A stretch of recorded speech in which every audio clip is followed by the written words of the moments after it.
Hey, this is Nikki G from Better Commander, and here are about 25 cards to consider for Hidetsugu, Devouring Chaos. Straight out of Kamigawa Neon Dynasty is a surprisingly cheap, surprisingly competent Rakdos Ogre-Demon. Listen, like, subscribe because I need some cheese for my pizza, you know what I'm saying? I'll also put a little disclaimer here as I don't think all of these cards are auto-includes, and none of these show up on the EDH rec page for Hidetsugu. These are a lot of redundant effects or unique cards that can fill in the gaps that data sites leave unfilled. Hidetsugu, Devouring Chaos, 3 and a black for a legendary creature, Ogre-Demon, 4/4. Black, sacrifice a creature, scry 2. 2 and a red, and tap, exile the top card of your library. You may play that card this turn. When you exile a non-land card this way, Hidetsugu, Devouring Chaos, deals damage equal to the exile's card's mana value to any target. I think this card wants to send us in a few different directions. Rakdos Aristocrats is an excellent way to go, and the suggestions on EDH Rec seem to reflect that. For that strategy, we want creatures to sacrifice outlets, and payoff cards. There also seems to be a group slug sub-theme. Many of the cards suggested deal with damage doubling and increasing damage around the table. Group slug decks make short games, which everyone likes. With a competent group slug deck, we don't always win, but we make a huge impact on the game, sometimes literally.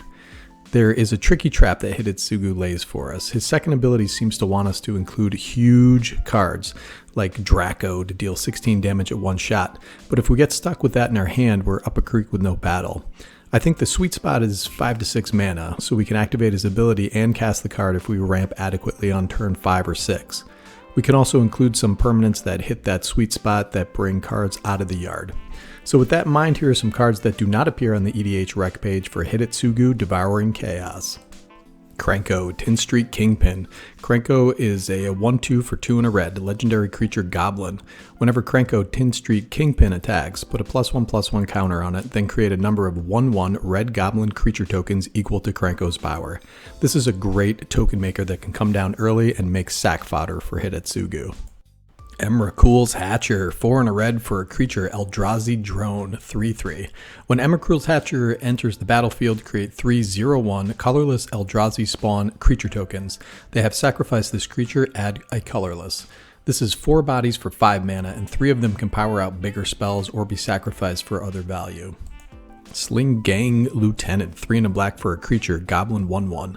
When Sling Gang Lieutenant enters the battlefield, create 2 1/1 red Goblin creature tokens. Sacrifice a Goblin. Target player loses 1 life and you gain 1 life. I think there might be a Goblin deck here. This comes with its own sack fodder and can fling your Goblins. There are a surprising amount of Goblin token creators, but I guess that's always been their thing. Abhorrent Overlord, 5 black for a creature, Demon 6/6, flying. When Abhorrent Overlord enters the battlefield, create a number of 1/1 black harpy creature tokens with flying equal to your devotion to black. At the beginning of your upkeep, sacrifice a creature. This is a big flying beater that comes with sack fodder and is a sack outlet itself. If you're in heavy black, this is one to consider and can create a lot of tokens. With just Abhorrent Overlord and Hidetsugu on the field, it makes 3. Alright, now to Throne of Eldraine, we have Chimering Witch, 3 and a black for a creature, Human Warlock, it's 2/2. When Chimering Witch enters the battlefield, create a number of 1/1 black rat creature tokens equal to the number of opponents you have, and it has 1 and a black. Sacrifice a creature. Target creature gets -2/-2 until the end of turn. This little weirdo kind of does it all. Throne of Eldraine was a wild set, and this can be a control piece, and it also comes with their own sacrifice fodder. Siege Gang Commander, what a classic Chad this guy is. 3 red for a creature, Goblin 2/2. When Siege Gang Commander enters the battlefield, create 3 1/1 red Goblin creature tokens. 1 and a red, sacrifice a Goblin. Siege Gang Commander deals 2 damage to any target. Well, we left Goblins out for 2 cards and now we're back. This guy is a classic and has great synergy with what Hidetsugu wants to do. Alright, let's get into some payoffs for sacrificing all these creatures. Vindictive Vampire, 3 and a black. Creature Vampire 2/3. Whenever another creature you control dies, Vindictive Vampire deals 1 damage to each opponent and you gain 1 life. This is an actual picture of one of my ex-girlfriends before she stabbed me because she wanted pizza. If we lean into Aristocrats, this can be a redundant piece that just triggers off our sacrifice outlets. This counts tokens as well, just saying. Carrion Feeder, this guy's a classic. How is this not on the EDH rec page? So black for a creature zombie 1/1. Carrion Feeder can't block. Sacrifice a creature, put a +1/+1 counter on Carrion Feeder. Free sack outlet, not much else to say. We can capitalize on drain effects like the aforementioned Vindictive Vampire at instant speed and as much as we want. Sir Conrad the Grim, he's the grimmest of old men. 3 black for a legendary creature, Human Knight 5/4. Whenever another creature dies or a creature card is put into a graveyard from anywhere other than the battlefield or a creature card leaves your graveyard, Sir Conrad the Grim deals 1 damage to each opponent. So it also has 1 and a black. Each player mills a card. Do I need to sing this guy's praises more than I already do? Every video? Just go buy one. You got your sack outlet, you got your token creator, you got your jello pudding pop, then you got to include Sir Conrad. Woe Strider, 2 and a black, creature horror 3/2. When Woe Strider enters the battlefield, create a 0/1 white goat creature token. Sacrifice another creature, scry 1. So very similar to Viscera Seer, except it costs more, it has a better stat line, and it brings its own goat to the party. So escape for 3 and a black, and another black, exile 4 other cards from your graveyard. Woe Strider escapes with 2 +1/+1 counters on it. This guy is awesome. And you can see that little goat in the background like, oh man, here we go again. Yahenni, Undying Partisan. Look at this guy. 2 and a black for a legendary creature, Aetherborn Vampire, 2/2. He has haste. Whenever a creature an opponent controls dies, put a +1/+1 counter on Yahenni, Undying Partisan. Alright, that's pretty good, but he's also a free sack outlet. Sacrifice another creature, Yahenni gains indestructible until the end of turn. You can do this as much as you want, by the way. If you have 5 creatures out, you can sacrifice all 5 creatures, give them indestructible 5 times. So this is another free sack outlet that can dodge most board wipes and gets bigger and bigger as the game goes on.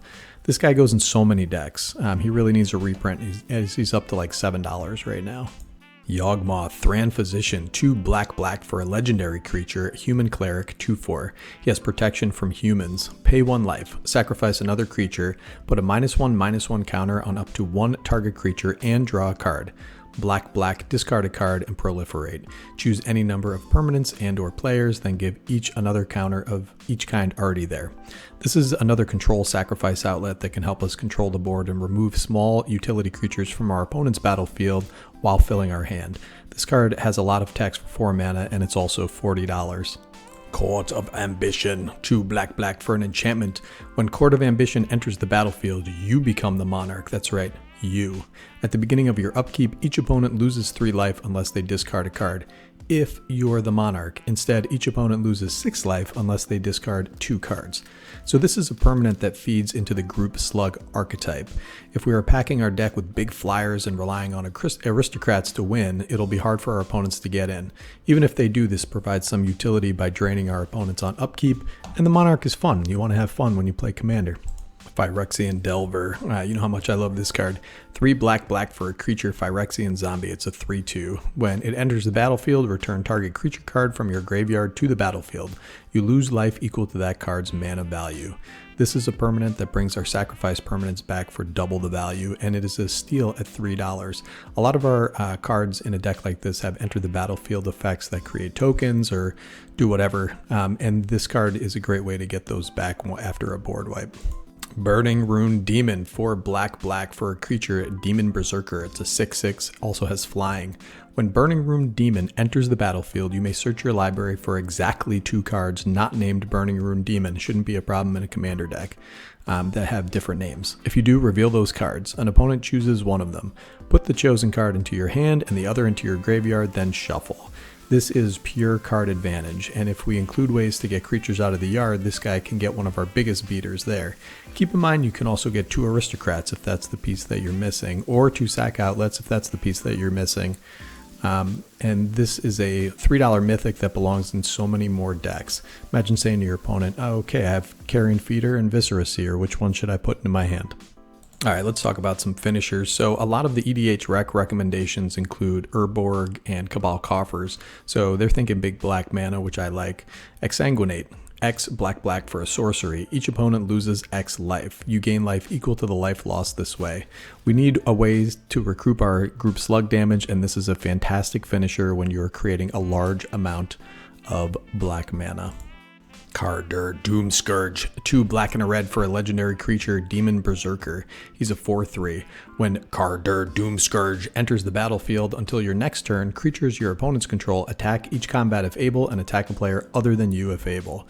Whenever an attacking creature dies, each opponent loses 1 life and you gain 1 life. So this can really throw a wrench into our opponent's plans. Their elves are dying, their birds are dying, and we're reaping life gain.